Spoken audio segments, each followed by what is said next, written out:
Nancy Pelosi prepares to visit Taiwan as the Chinese threaten. The military kills Ayman Al Zawahiri with a drone strike. And Beyonce is forced to change her lyrics thanks to political correctness. I'm Ben Shapiro. This is The Ben Shapiro Show.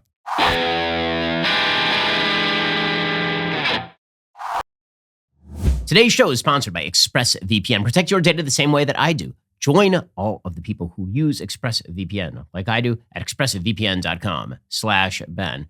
We get to all the news in just one moment. First, thanks to Biden inflation, you are paying way more than you should for pretty much all the things. Polls show 94% of Americans are upset or concerned about the impact of rising prices. 95% believe that soaring inflation is very or somewhat serious. As a result, every business is now trying to nickel and dime you, except for my friends over at Pure Talk. Pure Talk will give you talk, text, and plenty of data for just $30 a month. No price increase right there. I'm a Pure Talk customer. They are incredibly reliable. I travel a lot for the job, as you can tell. I'm here in Jerusalem right now. The 5G coverage remains amazing. Plus, they make the switch from your current provider incredibly easy. It won't take you more than 10 minutes. It is well worth the savings. Right now, Pure Talk is offering their best discount ever to my listeners. 1 month for free. I've been endorsing Pure Talk for 2 years. This is the best offer they have ever made. Lock in talk, text, and data on America's most reliable 5G network for just $30 a month. Plus, you get 1 month for free when you make the switch today. Just go to puretalk.com and enter promo code Shapiro for this special offer. Again, that's puretalk.com. Enter promo code Shapiro to get started.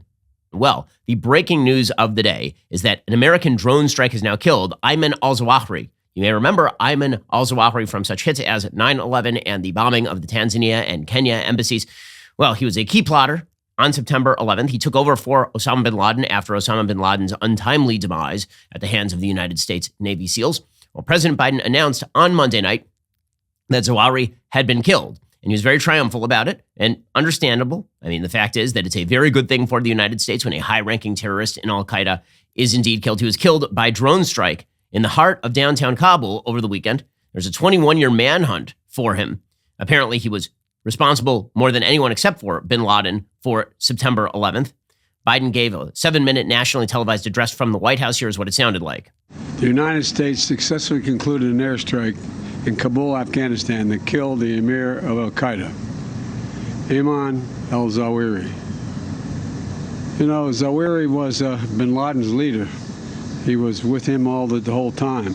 He was his number 2 man, his deputy at the time the terrorist attack 9/11. He was deeply involved in the planning of 9/11, one of the most responsible for the attacks that murdered 2,977 people on American soil. Well, Joe Biden is very reliant on this particular story to shield him from criticism over Afghanistan. You'll notice that one of the things that he is focused very in on is the idea that no matter that the United States actually does not have assets on the ground in Afghanistan, somehow we'll still be able to combat the terror threat in Afghanistan. According to the New York Times, American intelligence agencies tracked down Al Zawahiri in Kabul earlier this year and spent months determining it really was him hiding out in a house in a crowded section of the Afghan capital. By hiding out, we mean kind of living in the open, apparently. After receiving authorization from Biden a week ago, the CIA fired 2 Hellfire missiles and killed Al Zawahiri on a balcony of the house without killing anyone else, including members of his family or any nearby civilians, according to American officials. A reminder, by the way, that the American military is unbelievably good at its job. That when the American military decides to take you out, they will take you out without killing anyone else while you stand on a balcony at 6:18 in the morning. I mean, that is pretty impressive stuff there from the American military. It's also a reminder that when you watch the sort of carnage that you're seeing in Ukraine, for example, the reason is that the Russian military is supremely unsophisticated by American military standards. America's wars are, by contrast to wars by less sophisticated military nations like Russia, extraordinarily clean. The death of one of America's most vocal enemies, according to the New York Times, after a long and maddening search, was a major victory for Biden at a time of domestic political trouble. But, and here's the big but, it raised an immediate question about the terrorist leader's presence in Afghanistan a year after Biden withdrew all American forces, clearing the way for the Taliban to recapture control of the country. Al Zawahiri moved back to Afghanistan earlier this year, evidently believing that he would be safe there, according to officials. So one of the premises of America moving out of Afghanistan was, 1, the Afghan military would not actually collapse, which of course it promptly did. And 2, Joe Biden said repeatedly that al-Qaeda had been routed from Afghanistan and would not come back. This was always extraordinarily doubtful, given the fact that I believe the second ranking member of the Taliban was a man who is responsible for the so-called Haqqani network, which is an offshoot of al-Qaeda. The Taliban is, in fact, a terror-associated radical Muslim extremist group, and Joe Biden handed over control of the country to these 8th century barbarians for no reason other than his own arrogance and stupidity. At the time, Joe Biden said, as the United States withdrew in ignominious defeat in Afghanistan, as Joe Biden suggested that the Afghan military would not collapse, as he suggested that there would be no evacuation from the top of the U.S. embassy. Instead, it was actually from an airfield where Afghans were clinging to wheel wells of jets. You remember all of this? Where 13 American service members were murdered by terrorists in an attack that may have well been coordinated with the Taliban in advance. You remember all this, right? This didn't happen that long ago. It happened about a year ago. At the time, Joe Biden came out and he said, well, the reason we're doing this is because we achieved our objectives in Afghanistan. One, we got bin Laden, and two, we were able to root out al-Qaeda in Afghanistan, and so the terror threat is done. Well, if the terror threat is done, then why is the active leader of al-Qaeda living directly in the capital of Taliban-controlled Afghanistan? Why? We were told the Taliban were going to be our big cooperators, right? They were going to help us now. They were our new friends. Joe Biden said so. Well, if they're our new friends, then why exactly is it that this guy was droned in a house that was likely owned by a senior person in the Taliban government? It turns out that everything that Biden's critics said was correct. And the fact that our military is really good at what it does is not a justification for really bad international policy. Droning an al-Qaeda leader every once in a while is not going to be the end of the story with regard to terrorism. And the notion that it takes us 6 months to figure out that Zawahiri is actually in Kabul, when 5 minutes ago Kabul was controlled by an allied to America government, is pretty astonishing. It really is an amazing thing. I mean, here is Biden, circa July of 2021, talking about how al-Qaeda had been routed from Afghanistan. The United States did what we went to do in Afghanistan, to get the terrorists who attacked us on 9/11 and deliver justice to Osama bin Laden, and to degrade the terrorist threat to keep Afghanistan from becoming a base from which attacks could be continued against the United States. We achieved those objectives. That's why we went. Okay, so much of this is built on, so much of Biden's policy is built on the idea that everything will be fine when we withdraw from some of the worst areas of the world. And that, of course, is not true. An American official, according to the New York Times, called al-Zawahiri's presence a clear violation of the agreement with the Taliban, but it was not evident what action, if any, Biden would take against the Taliban as a result. The answer is none. Biden is just going to declare victory, and then he is going to continue to ignore the fact that the Taliban run the country as al-Qaeda grows in power. In his short address delivered on a White House balcony with monuments behind him, the president vowed not to permit another sanctuary for terrorism. And here he is talking about how he's not going to allow Afghanistan to become a terrorist safe haven. And I made a promise to the American people that we continue to conduct effective counterterrorism operations in Afghanistan and beyond. We've done just that. In February, our forces conducted a daring mission in Syria that eliminated the emir of ISIS. Last month, we took out another key ISIS leader. Now we have eliminated the emir of al-Qaeda. He will never again allow Afghanistan to become a terrorist safe haven, because he is gone, and we're going to make sure that nothing else happens. And none of that is true. None of that is true. Not only have you allowed this to become a terrorist safe haven, an occasional drone strike does not alleviate the problem. Representative Michael McCall of Texas on the House Foreign Affairs Committee correctly said that the strike serves as a reminder to the American people that they were lied to by President Biden. Al-Qaeda is not gone from Afghanistan, as Biden falsely claimed a year ago. Often seen sitting by bin Laden's side with his gray beard and fierce scowl, al-Zawahiri 71 never achieved the same global notoriety as the terrorist mastermind, but was widely considered the intellectual force behind al-Qaeda. The CIA missiles hit the house in Kabul's Shapiro area, a wealthy downtown enclave within what is considered the city's diplomatic quarters, which once housed dozens of Western embassies and now is home to some high-ranking Taliban officials. So basically, this guy was just hanging out with like the top leaders of the Taliban government, and it took us 6 months to find out and to drone him. So clearly things are going incredibly well. The strike took place at 9:48 p.m. on Saturday East Coast time, or 6:18 on Sunday in Kabul time. After the strike, members of the Haqqani Network, a terrorist group that is part of the Taliban government, tried to conceal that Zawahiri had ever been at the house and restrict access to the site, according to a senior administration official. But the official said the U.S. had multiple intelligence threads confirming that Zawahiri was killed in the strike. The Taliban repeatedly have said that they are adhering to the Doha Agreement, not allowing Afghanistan to become a base for attacks on other countries. But analysts and experts have warned that terrorist groups like Al-Qaeda and Tehrik-e-Taliban Pakistan, or the Pakistani Taliban, have found refuge in the country since the takeover. And that, of course, is absolutely obvious. I mean, this is the equivalent for these purposes of Osama bin Laden shows up not in some backward part of Afghanistan, But Osama bin Laden shows up directly in Kabul, okay? Because effectively this guy was bin Laden. So showing up directly in Kabul would be a pretty good indicator that maybe al-Qaeda's back in the country now.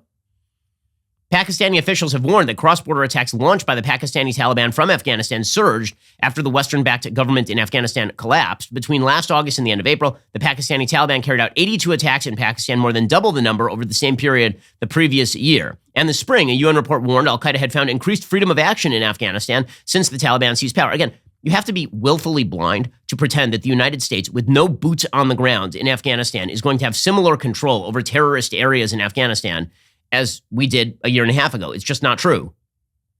That UN report noted a number of al-Qaeda leaders were possibly living in Kabul, and the uptick in public statements by Al Zawahiri suggested he was able to lead more effectively after the Taliban seized power. Al Zawahiri was thought to have been living in Pakistan for long periods of time.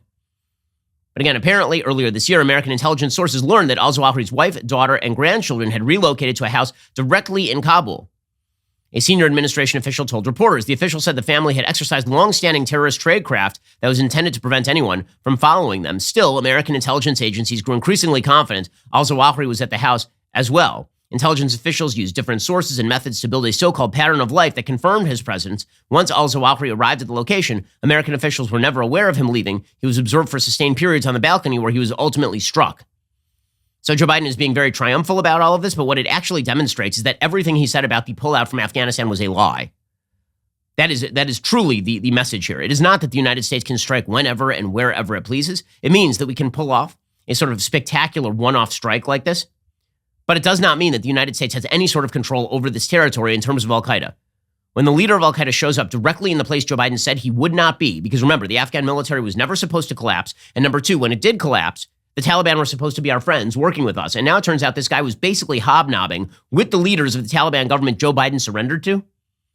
The fact that we killed Al Zawahiri is a wonderful thing for the United States. It also happens to be a Band-Aid over a gaping flesh wound that exists in Afghanistan at this point. And that is entirely the fault of Joe Biden, the president of the United States.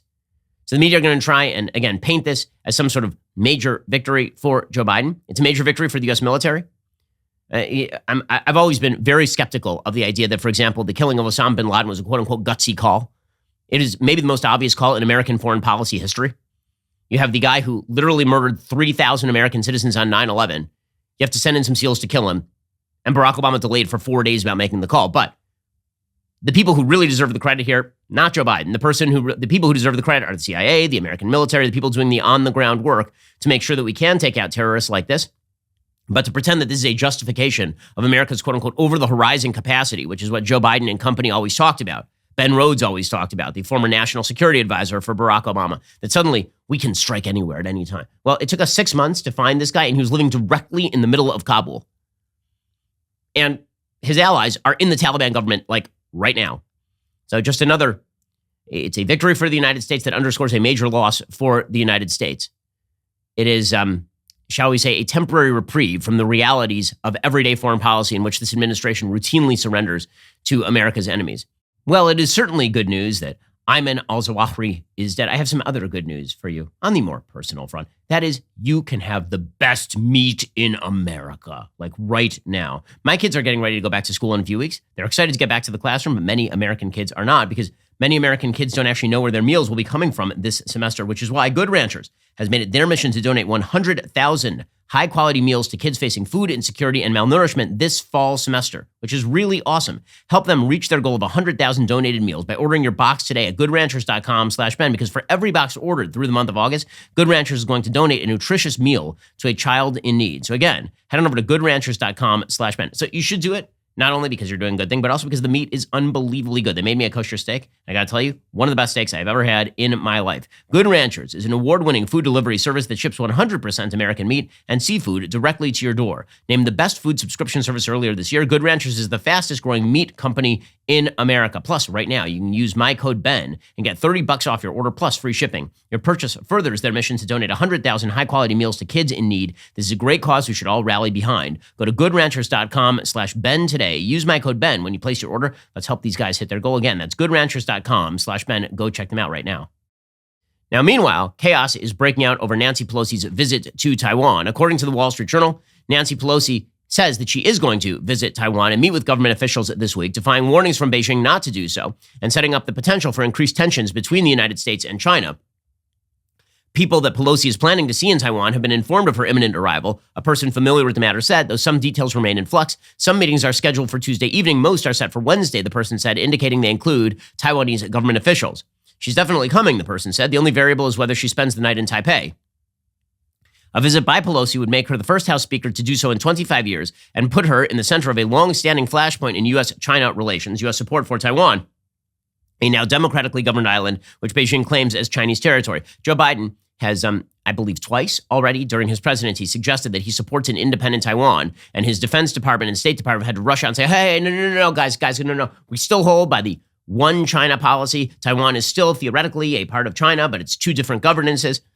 And so Joe Biden has been muddying the waters. One of the things you cannot do in international relations is muddy the waters. You have to have some very clear lines about what it is you believe and what you are willing to do, because nearly all serious conflict begins with a misperception of strength or weakness on the other side. Virtually all, this is true of Ukraine. It is true of what's happening right now in China. It was true of the Gulf War. Misperceptions are generally what lead to war. Clarity is what leads to not war, right? The Cold War had an extraordinary amount of clarity between the United States and the USSR, which meant that you could be in a Cold War for literally half a century, because both sides knew if you violate this line, there will be a nuclear exchange and we both will be gone.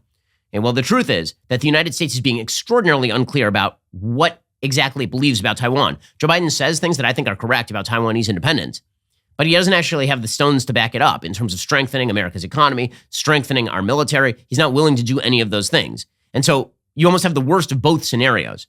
And I'm actually very supportive of the idea that top American officials should be able to visit Taiwan whenever they want. China should not be dictating to the United States or any other democratic country their relations with a democratic country in Taiwan. Taiwan is de facto, and has been since 1949, an independent country.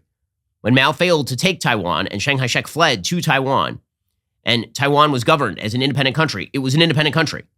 And the fact is that the West has made enormous mistakes over the course of the past 30 years in pretending that China has anything but predatory intentions with regard to surrounding enclaves of freedom.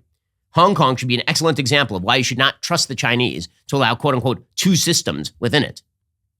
And while China is sounding off a lot about this thing, China conducted live fire exercises in the South China Sea and off the coast of mainland opposite Taiwan in recent days, according to Chinese state media. A Chinese Foreign Ministry spokesman renewed a warning Monday that the People's Liberation Army will not sit idly by if Pelosi makes the visit. He didn't elaborate on what actions China might take. The chances, by the way, that China are going to actually shoot down Pelosi's plane or something and prompt an actual exchange of live fire with American military jets, I think that is, shall we say, extraordinarily overblown. I do not think that is going to happen. I don't think the Chinese are stupid enough to provoke an actual live fire confrontation with America's military power. It would just be too damaging for them. I think what instead you will see is increased actions directed against Taiwan, not particularly against Pelosi. The potential for trouble prompted the White House on Monday to try to rein in tensions, with officials reiterating a visit by Pelosi doesn't break precedent and that U.S. policy has not changed. So the White House is sort of trying to downplay Pelosi's visit as though it is not particularly important. They're trotting out John Kirby, the National Security Council coordinator for strategic communications, to talk about this, saying, well, we don't even understand why this is a big deal. Here is John Kirby saying that, maybe China should welcome this. Do you think it's an unnecessarily provocative move? For the speaker to go to Taiwan? No, it wouldn't be. I mean, if anything, and I heard what you were saying before here, Joe, if anything, you would think the Chinese would welcome it because it shows consistency. It shows that nothing has changed about America's one China policy adherence. It shows that nothing has changed about our obligations under the Taiwan Relations Act to help with Taiwan's self-defense. So it shows consistency. We have had congressional leaders go in the past, including a Speaker of the House. There is nothing unusual about this, and it's quite frankly disconcerting that the Chinese might use this as some sort of pretext to actually increase the tensions. Well, if you're losing sleep over the possibility of war with China over Taiwan, let me recommend at least one solution to your lack of sleep. That is Helix Sleep. I've had my Helix Sleep mattress for 5 years at this point. Let me just tell you, it is a great mattress. It was made just for me, just for my wife. We took that 2-minute sleep quiz, and it has made all the difference for us. Helix has several different mattress models to choose from. They've got soft, medium, and firm mattresses. Mattresses great for cooling you down if you sleep hot. Mattress is great for spinal alignment, prevent morning aches and pains, even a Helix Plus mattress for plus-size sleepers. They even have a sleep quiz that matches your body type and sleep preferences to the perfect mattress for you, because why would you buy a mattress made for somebody else? I took the Helix quiz. I was matched with a mattress model that is firm and yet breathable, because that's exactly what I need. It's what my wife needs as well. So if you're looking for a mattress, take the quiz, order the mattress you're matched to, and wait for the delivery. Your mattress will come right to your door, shipped for free. You don't ever need to go to a mattress store again. Couples fight about a lot of things, but there's no reason for you to fight about your mattress, because you can sit down with your partner, go to helixsleep.com/Ben, take that 2-minute sleep quiz, and find the perfect mattress for you and your spouse. 10-year warranty. You get to try it for 100 nights, risk-free. They'll pick it up for you if you don't love it, but I'm not sure this has ever happened. For a limited time, Helix is offering up to $350 off all mattress orders and 2 free pillows for our listeners. That's their best offer yet. Hurry on over to helixsleep.com/Ben. There's a reason that China is increasing the tensions, and that, of course, is to distract from their failures at home. Xi Jinping is trying to consolidate power, and he is also viewing the United States as a weak horse. And so now is the time for him to ratchet up tensions and try to back the United States off of Taiwan. Kirby continued along these lines, basically begging China not to be angry. Here was John Kirby from the National Security Council. Has the White House heard of any specific threats from China when it comes to this visit? There's no reason for the Chinese rhetoric. There's no reason for any actions to be taken. It is not uncommon for congressional leaders to travel to Taiwan. It is very much in keeping with our policy and consistent with our support to Taiwan under the Taiwan Relations Act.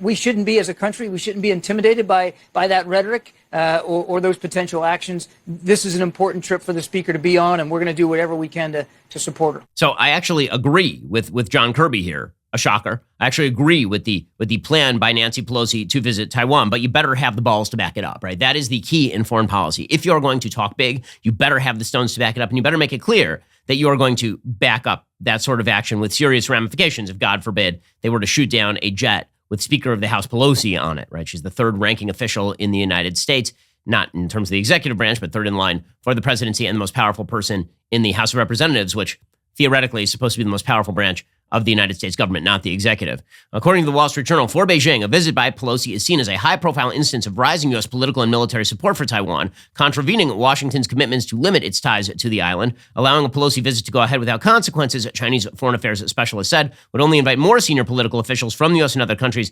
breaking Beijing's diplomatic blockade of Taiwan, which, by the way, should happen. I mean, I'd like to see more ties between the United States and Taiwan, given the importance of Taiwan to global, forget about democracy for a second, just in terms of pure strategic interest. Taiwan is the producer of virtually all of the world's sophisticated semiconductors and microchips. The notion that should be made subject to Chinese predation is really, really risky on a global level for the economy and for the United States. Pelosi opened her trip to Asia on Monday in Singapore. She and 4 other Democratic members of Congress met with the Singaporean Prime Minister, who hailed the importance of stable U.S.-China relations for regional peace and security. Singapore is obviously geographically placed incredibly close to China, and so they have to be very careful about what they say to China. They do an enormous amount of trade with China. Pelosi attended a closed-door reception with the American business community. Afterward, she did not respond to questions outside the venue. She then put out a statement saying, quote, "As we continue our regional travel, we look forward to additional engagement with our partner nations to advance a free and flourishing Indo-Pacific." Taiwan's government has sidestepped questions about Pelosi. The White House is not confirming the Taiwan stop, but its possibility consumed a large portion of a 2+ hour phone call last week between the U.S. and Chinese leaders. Xi Jinping told President Biden China would safeguard national sovereignty, describing it as the unbending will of 1.4 billion Chinese people. He said those who play with fire will perish by it. Biden told the Chinese leader that the U.S. policy on Taiwan has not changed and that Washington opposes unilateral changes to the status quo. So the question, as always in foreign policy, is what are you willing to do? Right? It's the Untouchables question by Sean Connery. What are you willing to do here? What are you willing to do in order to protect Taiwan? And the United States had better make that clear right up front.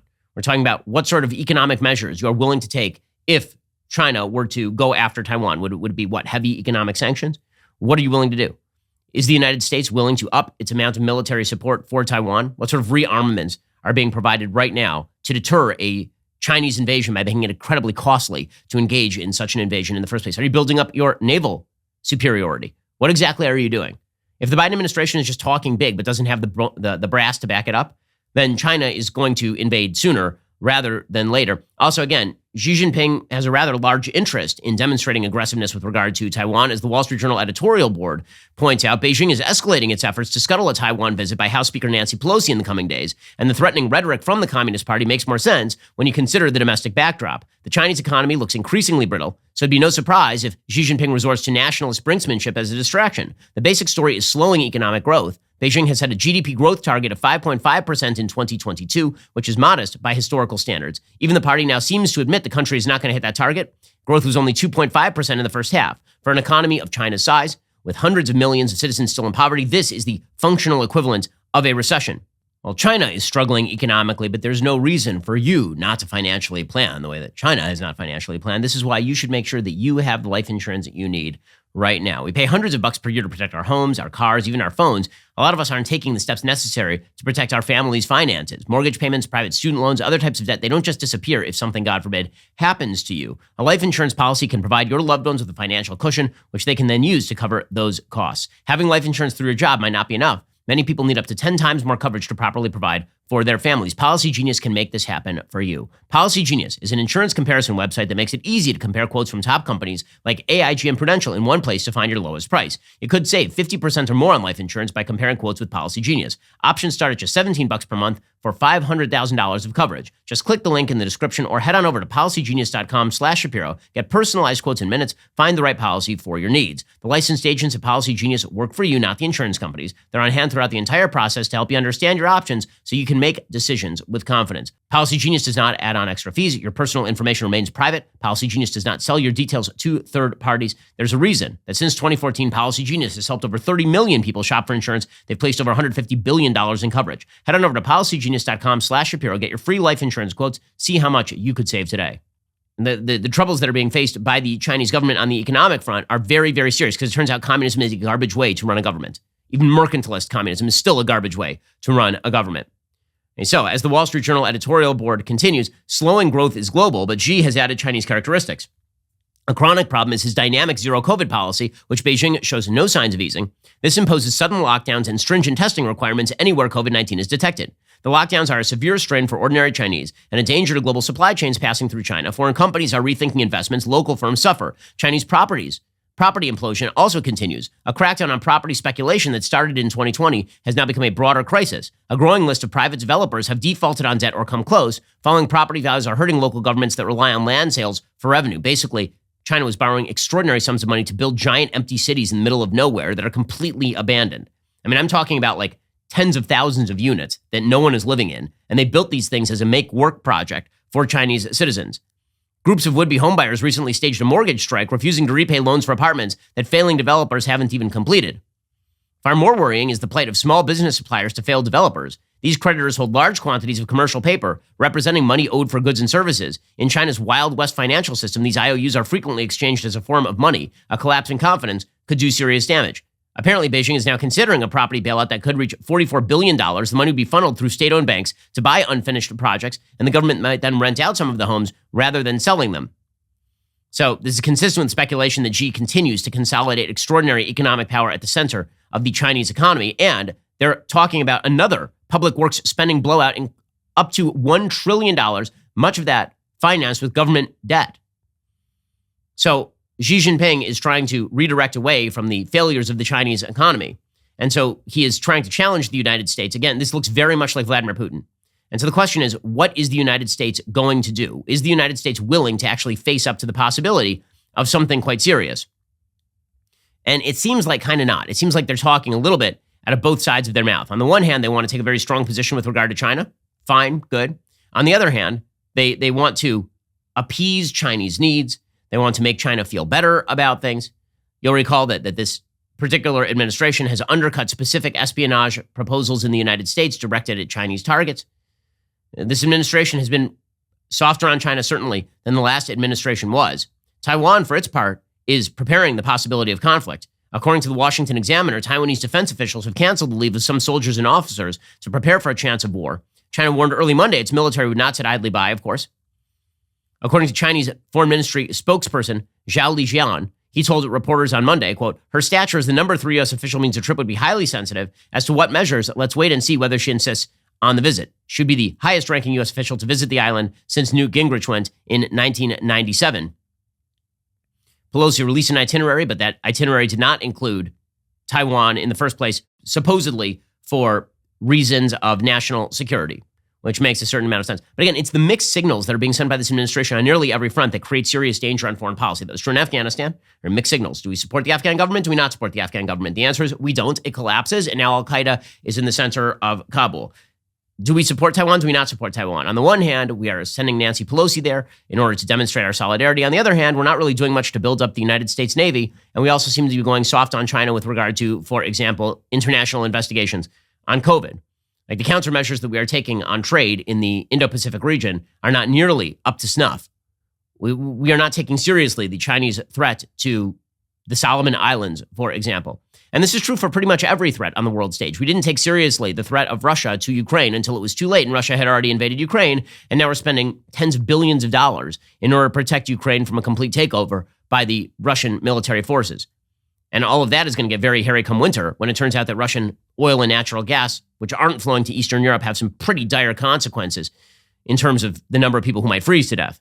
The same thing right now is holding true with regard to Iran. So tremendous mixed signals being sent from this administration with regard to Iran. Antony Blinken, the Secretary of State under Joe Biden, he is speaking internationally and saying we should get back to the Iran deal. Meanwhile, Iran is ratcheting up its terror support nearly everywhere. Here was Tony Blinken trying to convince himself more than anybody else that it was time to get back on board with an Iran deal. Iran remains on a path of nuclear escalation, although it publicly claims to favor a return to mutual compliance with the JCPOA, the Joint Comprehensive Plan of Action. Since March, Iran has been either unwilling or unable to accept a deal to achieve precisely that goal. Getting back to the JCPOA remains the best outcome for the United States, for Iran, for the world. Okay, so he can say that as much as he wants, but the simple fact is that Iran continues to thwart American sanctions and support terrorism all over the world. At the exact same time, Tony Blinken is calling for an Iranian nuclear deal. The Wall Street Journal is reporting that the United States is considering new sanctions that would target a United Arab Emirates-based businessman and a network of companies suspected of helping export Iran's oil, part of a broader effort to escalate diplomatic pressure on Tehran as U.S. officials push to reach a deal on Iran's nuclear program. The firms and individuals under scrutiny have been using ship-to-ship transfers of oil in waters that lie between Iraq and Iran and forging documents to hide the origin of the cargo. By passing off the blended oil as Iraqi, those involved can avoid Western sanctions targeting Iranian oil. The administration continues to push sanctions at the same time that it's pushing talks with Iran. Meanwhile, it is pushing sanctions on Russia at the same time that it's using Russia as a broker for a deal with Iran. The reality is that there is no deal to be had with Iran that looks like anything remotely decent. And yet this administration continues to sort of push two policy proposals at the exact same time, which is the nature of exactly how this administration works. Now, with all of this said, this is one of the better stretches, apparently, for the Biden administration. So Joe Biden is going to claim the killing of Al Zawahiri is a major victory. It's not going to have a major impact on American public opinion in the same way that in February of 2020, when Donald Trump killed an al-Qaeda leader in Yemen, Qasim al-Rimi, it didn't really mean anything. When he talked about the killing of ISIS leader Abu Bakr al-Baghdadi, that had very little flavor for the American public. It really didn't do much for the American public. So the media is going to declare major victory there. Meanwhile, they're declaring major victory with regard to the economy, because the media is under the wild misimpression that when Joe Biden spends money, this makes him more popular. And I just don't know where they get this.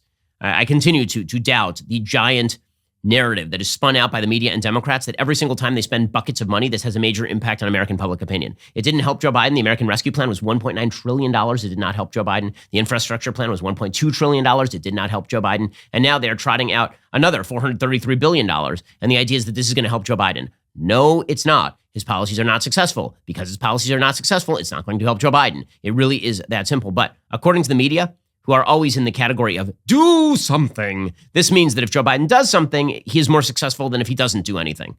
That's not how the presidency works. When Americans feel like things are going well, then the president is popular. When they feel like things are going poorly, the president is not popular. It is indeed that simple. Americans do not follow the legislative ins and outs of the billions and billions and billions of dollars in pork that are spent by Congress. And in fact, it turns out that if you can't clearly define what you're doing with the money, Americans don't like it very much anyway. Americans will say they like spending on particular proposals, but if you ask them whether it is a good idea to just throw hundreds of billions to trillions of dollars at things, their general answer is going to be no. So this giant kind of boondoggle narrative that's being sold by the media that Joe Biden is suddenly going to be wildly successful because he gets Joe Manchin to sign on to a $433 billion spending package that includes $400 billion in new taxes in the middle of a recession. I have my doubts. Axios co-founder Mike Allen, however, he says that Joe Biden is now on a winning streak. There's an America First populist streak to this. That is more oil drilling here, making more vaccines here. They point us to a poll in the Washington Post, August 1982, 40 years ago this month. For the seasoned viewers out there, Barry Sussman byline, one of the classics.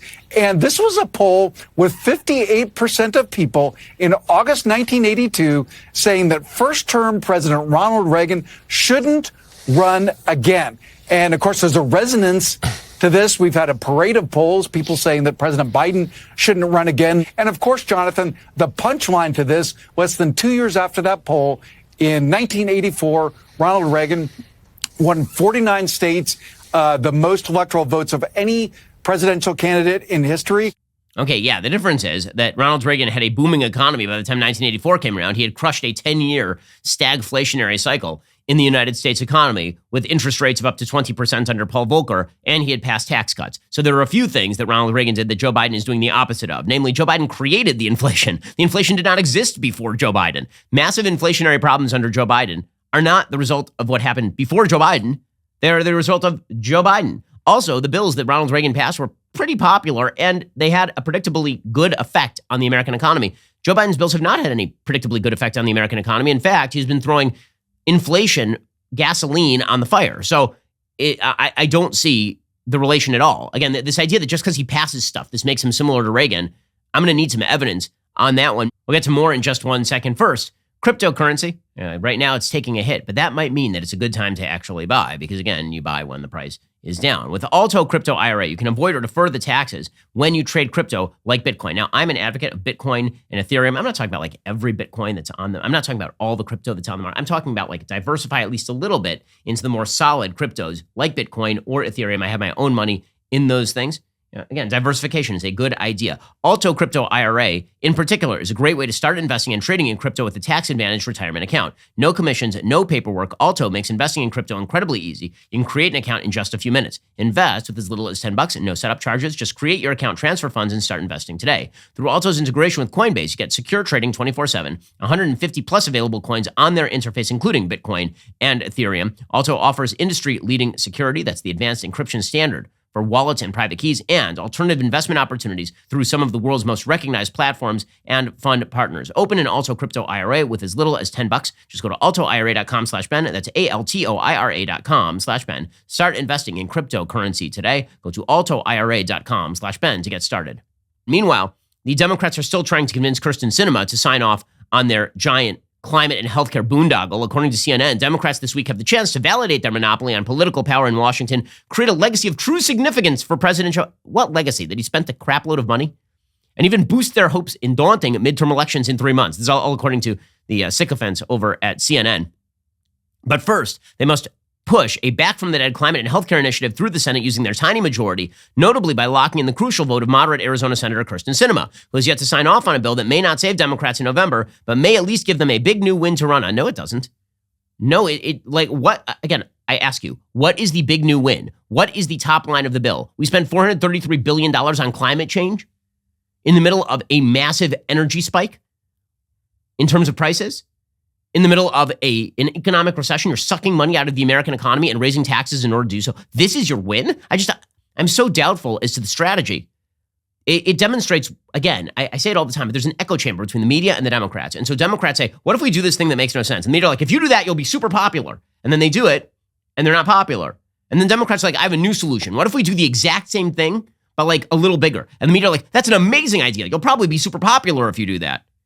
And then they're not popular because it turns out that the policy is garbaggio. Well, this is exactly what's happening. Moody's Mark Zandi says, you know what this bill does that Americans are not going to like? It raises taxes. I mean, if you want to give Republicans talking points to run on, ram through on a party line vote a tax increase to pay for climate change subsidies in the middle of a recession. Like, really, go for it, guys. This is brilliant politicking right here. Here's Moody's Mark Zandi. Yeah, on the margin, it will slow growth. By itself, that provision will slow it. But you got to, I think, I'm a little confused by that because this is a minimum tax, 15%. So these are large corporations make over $1 billion in revenue a year that are not paying any or very little tax. And, if you want to pay for climate risk, if you want to pay for health insurance and for prescription drugs, you need to raise revenue. And okay, so they're talking about raising taxes. Way to do it. Raising taxes in the middle of a recession is a brilliant electoral move, according to the media. It's also maybe the dumbest thing you could possibly do if you are Democrats right now, and yet they're doing it.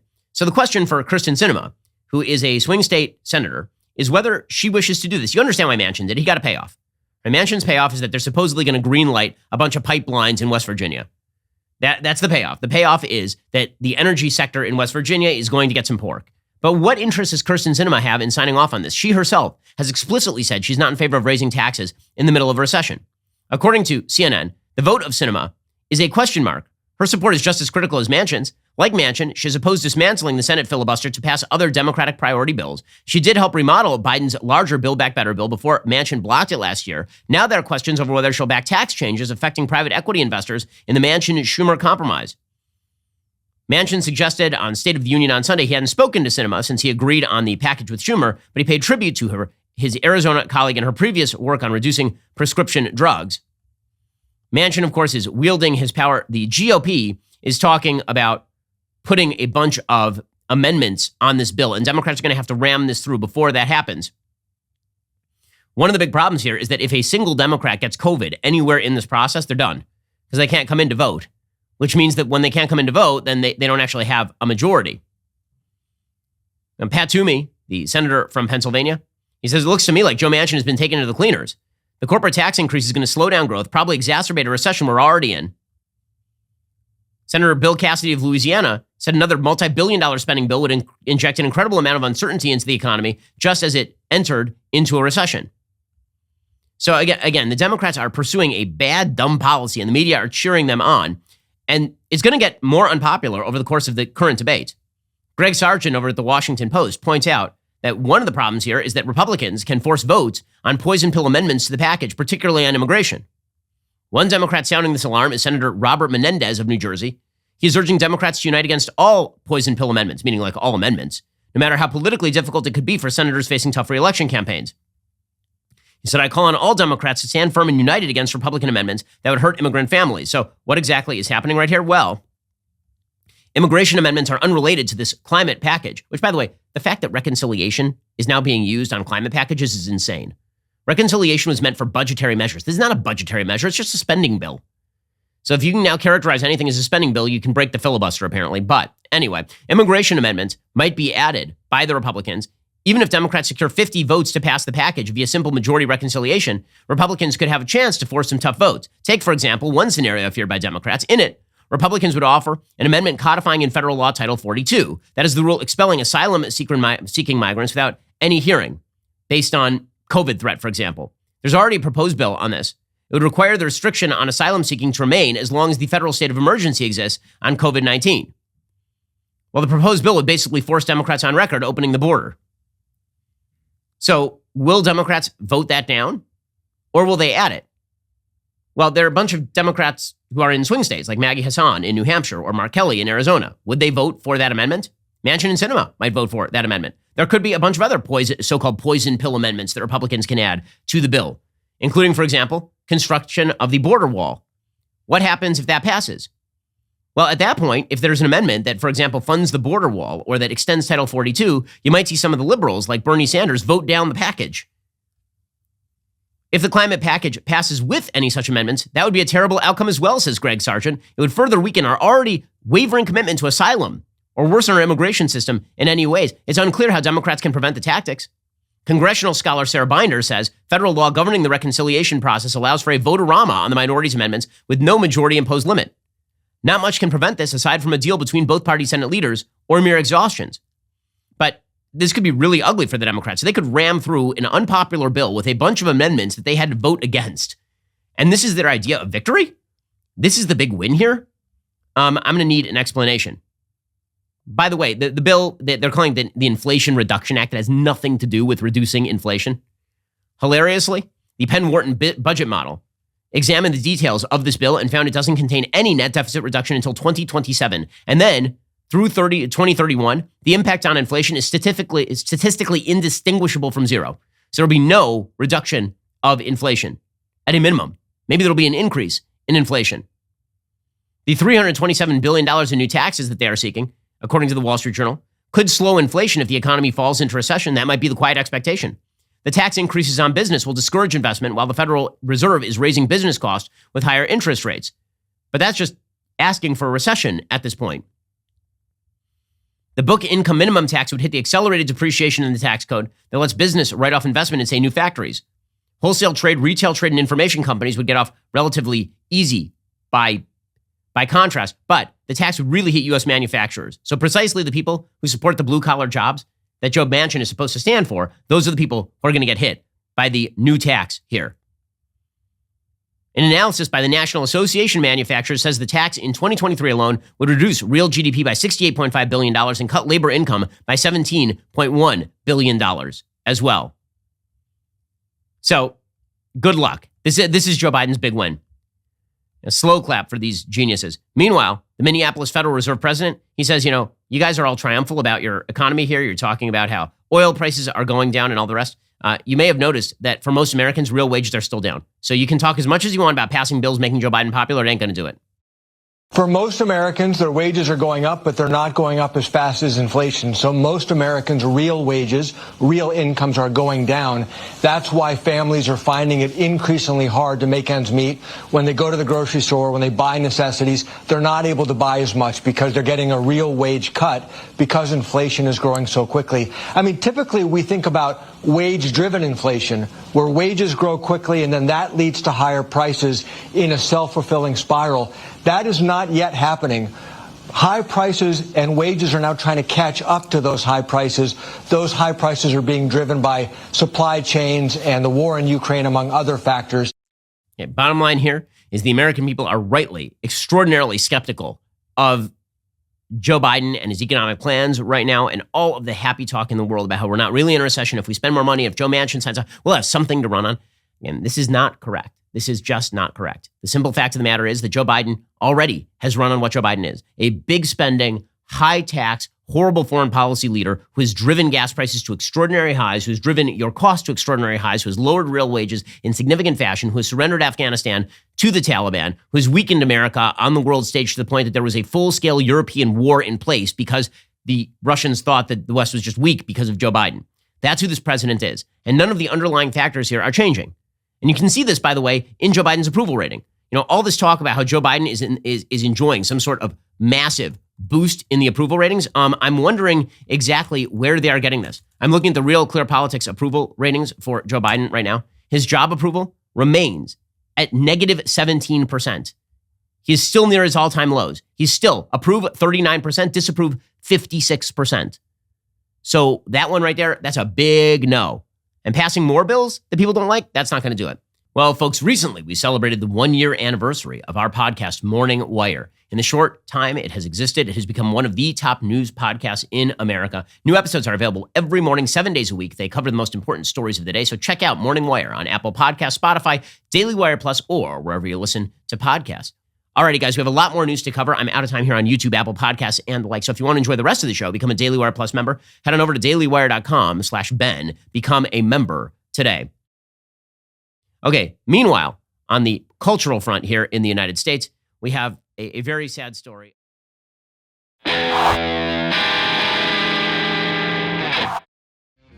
The Ben Shapiro Show is produced by Bradford Carrington, executive producer Jeremy Boring, supervising producer Mathis Glover, production manager Pavel Wydowski, associate producer Savannah Dominguez Morris, editor Adam Sayevitz, audio mixer Mike Coromina, hair and makeup artist and wardrobe Fabiola Cristina, production coordinator Jessica Kranz. The Ben Shapiro Show is a Daily Wire production. Copyright Daily Wire 2022. Hey there, this is John Bickley, Daily Wire editor-in-chief and co-host of Morning Wire. On today's episode, farmers in several countries erupt in protest against climate policies. Senator Joe Manchin backs a new tax and spend bill that promises to reduce inflation. And a California judge says a lawsuit alleging Visa illegally profited from child pornography can go forward. Join us and get the facts first on the news you need to know with our show, Morning Wire.